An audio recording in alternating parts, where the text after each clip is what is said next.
In this lecture, we're going to talk about CSS variables. And of course, in the last lecture, we talked about the root variable. And if you did not watch that lecture, I recommend that you do that because we're going to use the root variable as well in this lecture. So I'll put a link in the description of this video to that video on the root element.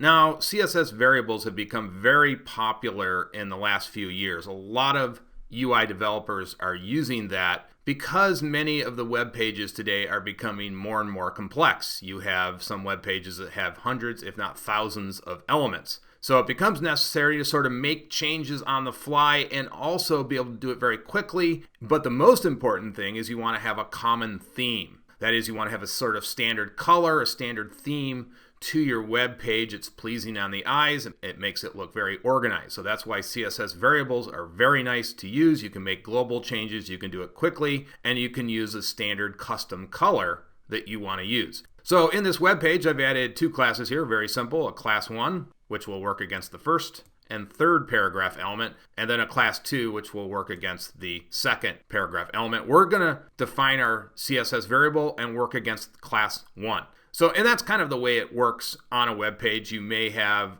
several classes and you want a CSS variable to work against a particular element in class. So that's what we're going to do. Okay, so let's flip over, and you can see here I've already got some CSS. If I flip over here, we added light green for the class 1, and class 2 we've got white. So here's the root element. So we're first going to define our CSS variable. That's what we're going to do right now. So the first thing you need is two hyphens. That is absolutely required. So in order to define the variable, CSS is going to need those two hyphens. Then you want to put in the custom name of your variable. In this case, I'm just going to call this my text or my color.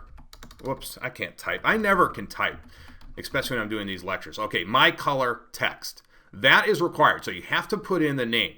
Secondly, now this is optional, but this is sort of the standard procedure. People put in another hyphen to separate your variable name with the property that you're using. Now, again, this isn't required. You could just put in the CSS property right now and it would work. I don't recommend you do that. I always like to follow the standards, whether they're required or not. So that's sort of the unofficial standard, is to put this hyphen in. And again, I highly recommend you do that because I think, first of all, it's more readable. And secondly, if you have another UI developer that's going to be looking at your code, it'll make it harder on their eyes, and you certainly don't want to do that. So as I said, now what you need is the CSS property. And if you've taken my CSS tutorial for beginners, you probably have a lot of properties that you've learned about. And you can use any one you want here. Of course, we're going to change the color of the text, but you could make a variable for this background color now. You could get rid of this and just make a variable for that if you wanted. You can use any CSS property you want here. And again, we're just going to change the color of the text. So then we put in a colon, and then we just specify the color. In this case, let's go yellow. We'll change it up here a little bit.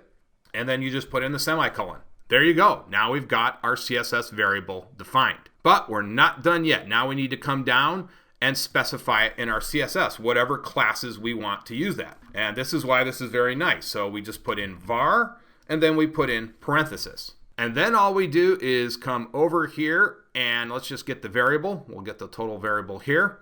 So we're just going to copy and paste this in right here, just like that. We also need, of course, the semicolon.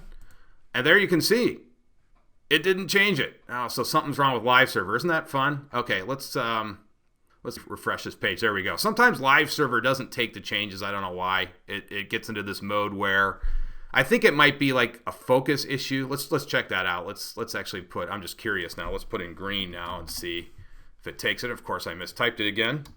Let's see if it took it. No, it didn't work. Wow. Okay, so yeah, let's just refresh the page here again. And now it took it. Okay, so yeah, I don't know what's going on with live server. But anyways, let me get off that tangent. So now you can see how these variables work. It's very simple. The standard operating procedure is to define it in your root pseudo element class, which is of course right here, and then you will go ahead and reference it in whatever class you want to use it. And you just do that again by using the var, and then just put in your variable name. And actually this is nice if you have like a very specialized color you're using with a very specific hexadecimal value.